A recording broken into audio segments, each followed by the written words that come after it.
Good evening, ladies and gentlemen, and everyone in between, and welcome back to our reading of Long Live the Pumpkin Queen, published canon Jack X. Sally fanfiction.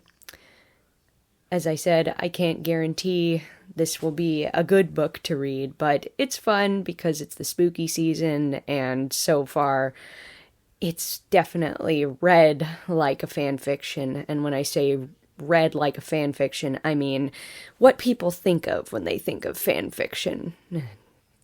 Think about that one for a little bit. So, can't guarantee I'll hold back my laughter. I might even actively critique it from here on. But here we go, chapters 3 and 4 of Long Live the Pumpkin Queen. Chapter 3. "They're back!" the vampire prince exclaims. "How many witches were there?" the witch sisters ask in unison, scuttling up to Jack and me as soon as we enter the town square. "Were they as hideous as us? Were there any walking dead?" Mummy Boy mumbles between the thick layers of cotton, his single eyeball blinking. "I bet there were red-eyed demons like me," the winged demon remarks, nodding with certainty. But Corpse Kid shakes his head. "No way! I bet there were girl demons!" I force a smile as the town residents surround us, shouting their questions, wanting us to describe Valentine's Town in detail. My head pulses, and I crave the dark quiet of our home atop Skull Hill, but Jack grins at the crowd. "We did see a few winged babies," he says with a wink, patting Corpse Kid on his pale, bald head. These names. "Did they have fangs?" the winged demon asks. "Or poisonous horns?" Corpse Kid suggests, but Jack shakes his head. "They're called cupids, and they make people fall in love." At once, the faces in the crowd pucker in disgust. "Gross," the winged demon said, sticking out his forked tongue. "But how many ghouls do they have?" Mummy Boy asks now. "How many pumpkins and graveyards and deathly crawly things?" Jack lets out a little chuckle, lifting his palms in the air. "All in good time," he assures them. "I will tell you everything we've seen, but for now, let us get resettled." Still, they clamor around us. "Pumpkin Queen!" someone calls over the others. I turn and there is a sudden flash of a camera. It's the clown with the tearaway face, wheeling close on his unicycle and holding a camera to his yellow eyes and snapping another photo of Jack and me. "It's for the front cover of tomorrow's Ghosts and Ghouls newspaper," he shouts to us, his unicycle tire briefly lodging itself in the street crack before he wobbles free. These sentences are so long. "Everyone wants to hear about the royal couple's trip." Jack grins at the clown and exclaims, "Wonderful!" But I feel wholly overwhelmed. Too many hands reach out for us, touching the fabric of my dress, as if I'm someone new and unfamiliar they've never seen before. As if I'm not the same person I was before I married Jack, before yesterday. They push one another aside, trying to get close to see me better, and I hate the way it makes me feel. Examined, scrutinized, as though I am some nightmare creature they have caught in their net and are about to dissect. I push my way behind Jack as we finally approach the gate to Skull Hill, the procession following behind us. "Jack!" the mayor shouts, waiting for us at the metal gate, tapping nervously at the orange ribbon on his coat pocket that reads Mayor, lest anyone should forget. "We have many things we must discuss. Halloween is only 2 weeks away." "Yes, of course," Jack replies. "Come inside." I wince, my stomach plummeting. I want nothing more than to shut the door of our home, sink into the quiet, and be alone with Jack. But the mayor waddles in behind us, his cone-shaped head barely squeezing through the doorway, and several others bustle in behind him, including the witch sisters, Helgamine and Zeldathorn, and the vampire prince.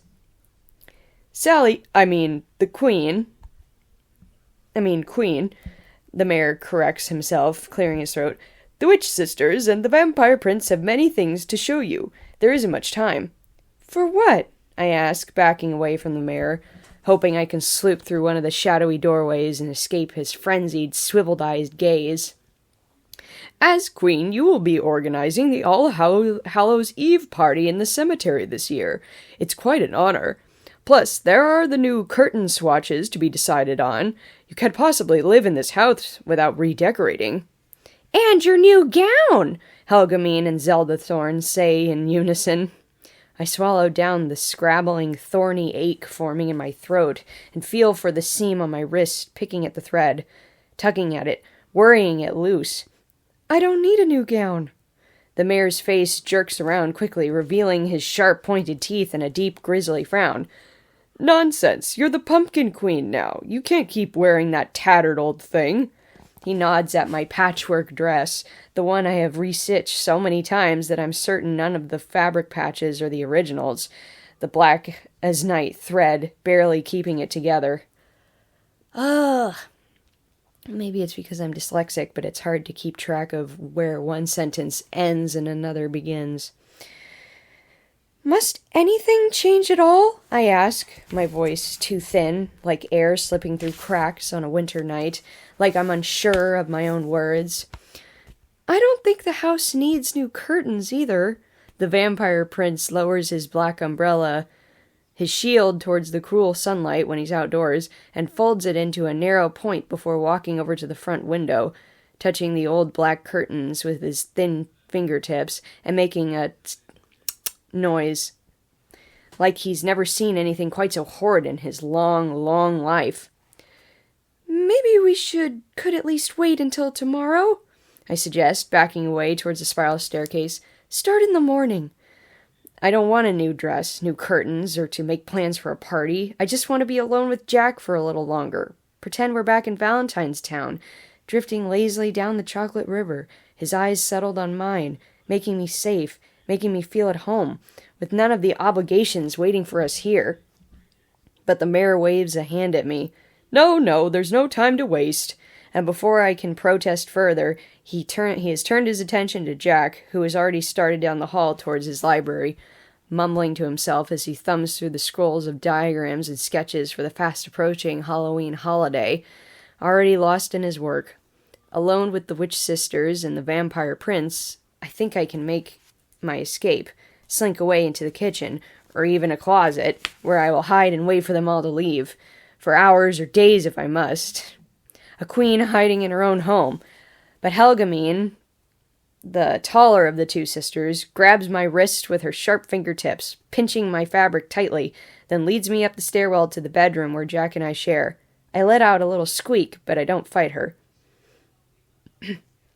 The sun dips below the horizon, giving way to the night, and in the bedroom the fireplace crackles and spits out sparks onto the rug, while the stone gargoyles scowl down at us from the ceiling, and I feel at once like a prisoner in my own home, confined by the sisters and the vampire prince, walking the stairs.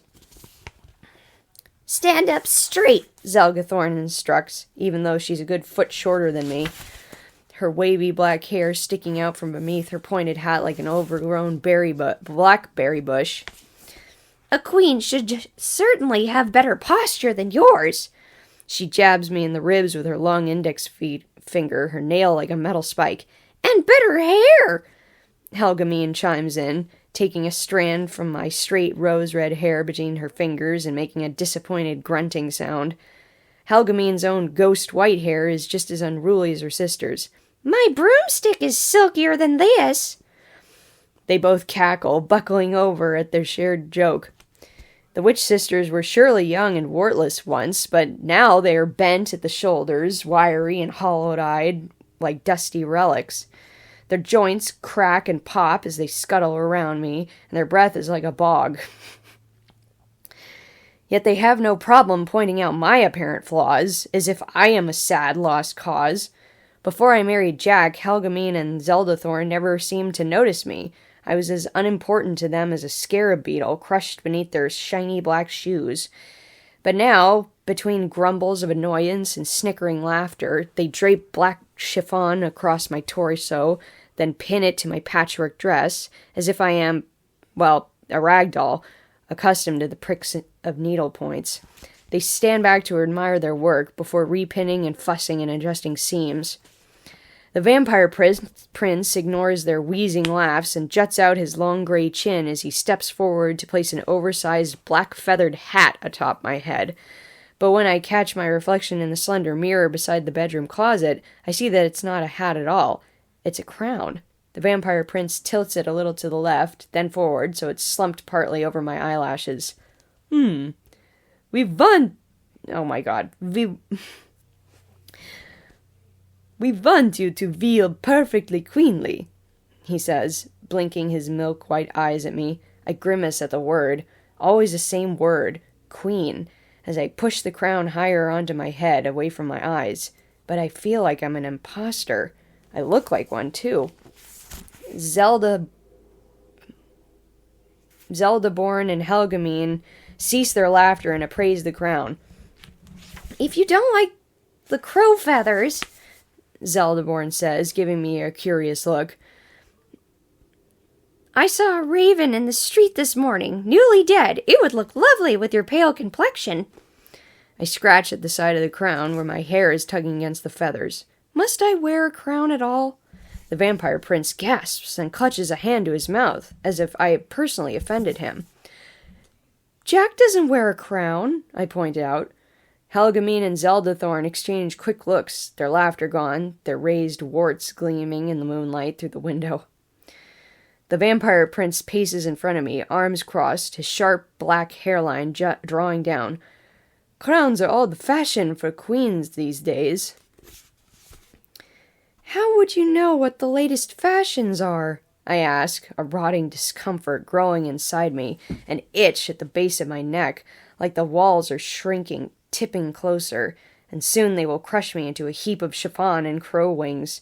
None of you have ever been outside Halloween Town, I continue, my voice rising, sounding stronger now, but the room only grows smaller, the seams along my chest tightening, until it feels impossible to suck in a breath. You've never even met a real queen before. I have, but I don't tell them this about my meeting with Ruby Valentino, because I have no interest in wearing cherry red high heels and a bouffant glittering gown that sweeps around me like a broom wherever I walk. Surely such a gown would only gather up beetles and spiders in its hemline, a place for insects to nest and make their home. I don't need any of this, I say instead, my head dizzy, my throat dry, like I've swallowed down spoonfuls of dust. Zelgaborn's expression curdles. Helgamine's mouth falls open. With the chiffon fabric still pinned across my patchwork dress and a crow feather crown tipping on one side of my head, I start to back away from them, towards the doorway, feeling trapped like a pigeon in an attic, wings useless, eyes darting for a way free. The trio stare back at me, eyes blinking, but before they can argue that this is for my own good, I slip into the hall and scramble down the staircase, tripping on the layers of chiffon. At the end of the hall, I duck into Jack's library, breathing deeply. Jack and the mayor are hunched over the unrolled sketches and blueprints spread out on the lopsided wood table, talking quickly, heads close together, while Jack uses a squid ink pen to make notes in the margins. Perhaps we should use twice as many spiders this year, Jack is saying. Tuck them into the corners of every bedroom. The mayor nods. Cobwebs are always a success, he replies, tapping a finger against the table. And remember, production is down with candy corn this year, so we'll need to find an alternative. Jack straightens. Is the swamp still running low on its sugared wax? Afraid so. But we have an idea for making candies shaped like bat heads. Jack rubs anxiously at his forehead, bone against bone. Do we have enough black tar for that? I'll check with Cyclops, but last week he assured me that the tar pits were as deep as ever. Good, Jack says, releasing his hand. Now, about the Wolfman. I heard he has a sore throat and isn't sure if he'll be able to howl at the moon this year. Is this true? The mayor starts to speak, but I step into the room, cutting him off. Jack, I say softly, I need to speak with you. He turns and smiles when he sees me, eyes lighting up. I step farther into the room, into the lamplight. I don't really feel like myself in all this. I lift the edges of the black chiffon gown for him to see, the layers like black lace cake or cobwebs stretched thin, the crow feather crown now slumped to one side, slipping down my two straight hair. Jack raises the bones above his eyes, mouth puckering to one side. He muses, crossing the library to touch a length of the fabric and stretched and pinned across my shoulder. It does seem a little strange. A little too, he considers the right word, formal? Perhaps a different fabric? I swallow and shake my head. Jack, I don't think... But the mayor cuts me off. They're doing the best they can with the fabric they have, Jack. The mayor's face is spun around again, all jagged teeth and worried eyes. Halloween and a queen are all in less than a month. It's a lot for the town to organize. We've stretched it thin as it is, Jack nods. Yes, of course. I know I'm asking a lot of everyone. It's not the fabric, I start, but Jack takes my hand in his. I want you to have anything you need to feel like a queen, he says. A new dress, new shoes, whatever you want. Perhaps you can suggest to them a different style, or a crown that's a little less... He taps a finger to his chin. I don't want any of these things, I interject, shaking my head. I don't want a crown at all. He tilts his gaze like he's finally starting to understand, to see the worry dampening my eyes. Jack, please, the mayor says from the table. You've already been gone on your honeymoon. We don't have time to argue over dress fabrics. Yes, Jack replies, nodding back at the mayor. Then he turns to focus on me, taking my hands in his. We'll discuss this tonight, he says, winking at me. I only want you to be happy. He says it softly. Wait.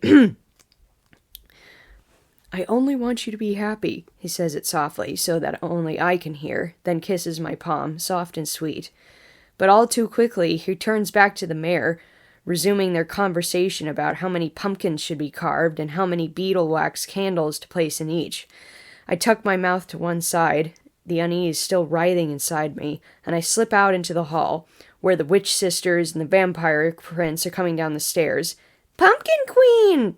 They call in a chirpy sing-song. Let us show you the fish leather boots we've prepared for you. The heel is impossibly tall and terribly uncomfortable. We think you'll love it. I don't want to wait for them to reach the bottom of the stairs.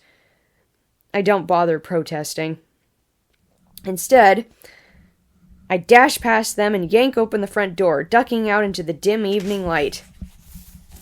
Oh, that was the end of the chapter. Chapter 4. I have to get away from Halloween Town, away from everyone. My mind hisses with overcrowded thoughts, like poison bubbling over, left to simmer too long on a crackling fire. I wanted this, didn't I? To marry Jack. But I never truly wanted to be queen.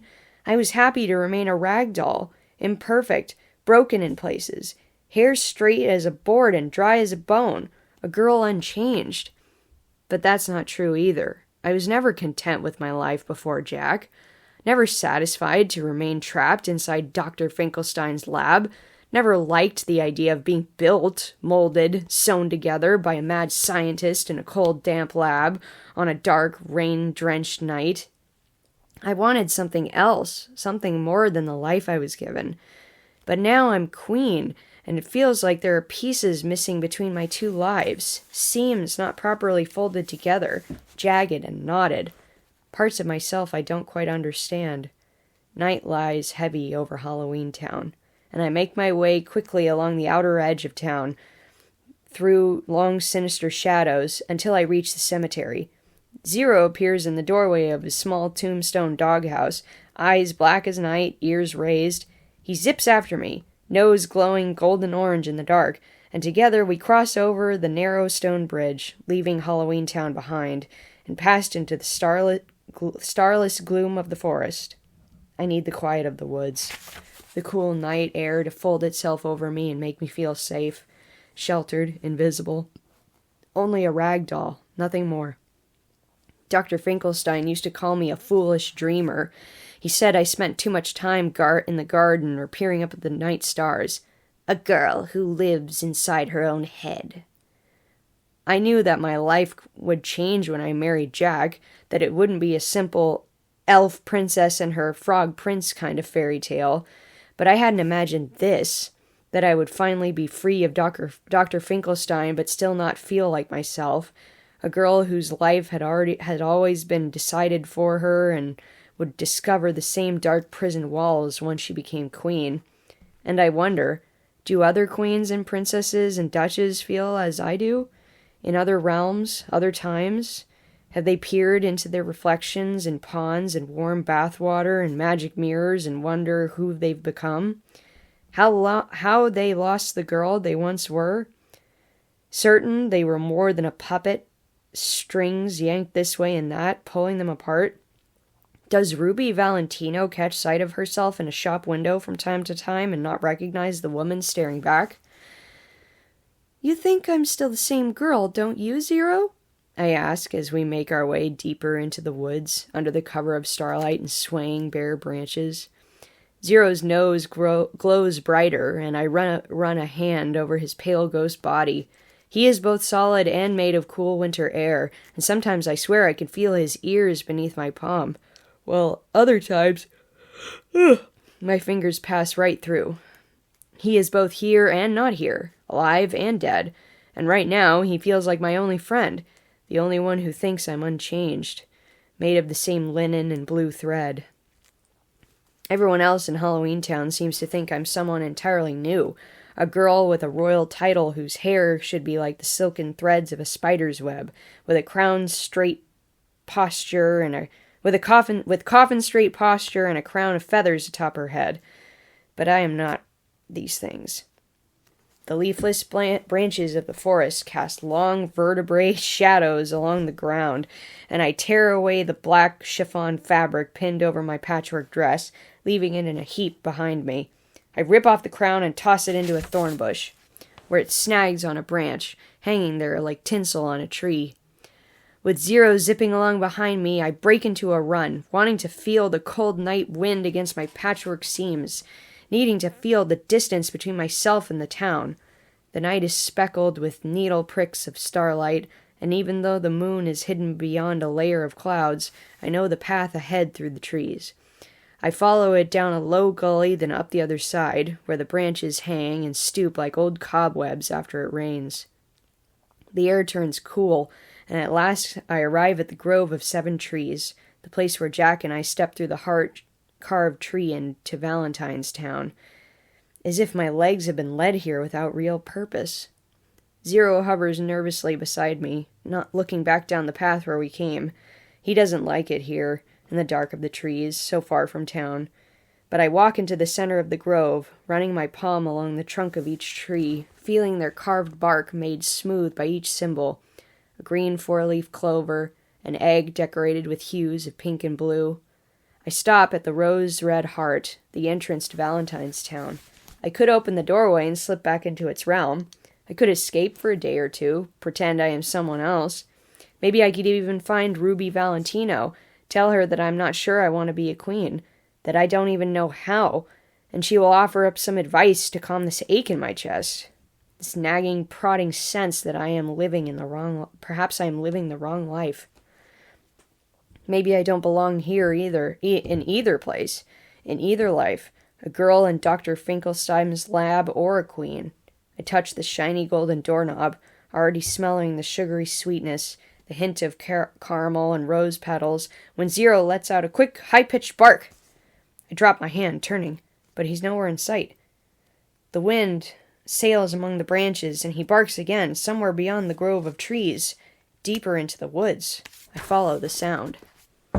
Across a barren stream, through dead autumn leaves where no path marks the way, into a part of the forest where I've never been. A darker part, a quieter part, where even the shadows have no shape, where even the crows don't dare roost. Only darkness lives here, in the eerie calm and quiet of these bare trees. Curiosity will be the death of you, the devil of you, or the death, whichever comes first, Dr. Finkelstein told me once. It was a warning to keep my restless mind from wandering into places it didn't belong, to stay put and stay quiet. But I was never any good at either.